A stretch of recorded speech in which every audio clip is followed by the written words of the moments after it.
মাইক্রোফোনের উপরে উঠেন না কেন? আমরা খুবই স্পষ্ট কথা, শুধু শেখ হাসিনাকে পদত্যাগ করলেই হবে না। এই যে খুন, লুটপাট, দুর্নীতি এই দেশে হয়েছে, তার বিচার হতে হবে।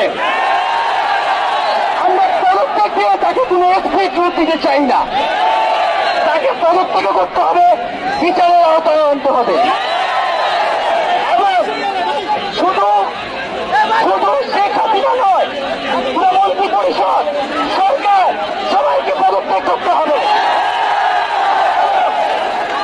এবং এই যে রেজিম, এই যে ফ্যাসিবাদী শাসন ব্যবস্থা, এটাকে বিলোপ করতে হবে। এবং আমরা এমন একটি বাংলাদেশ গঠন করতে চাই, এমন একটি রাজনৈতিক বন্দোবস্ত তৈরি করতে চাই যেখানে আর কখনোই কোন ধরনের স্বৈরতন্ত্র, কোন ধরনের ফ্যাসিজম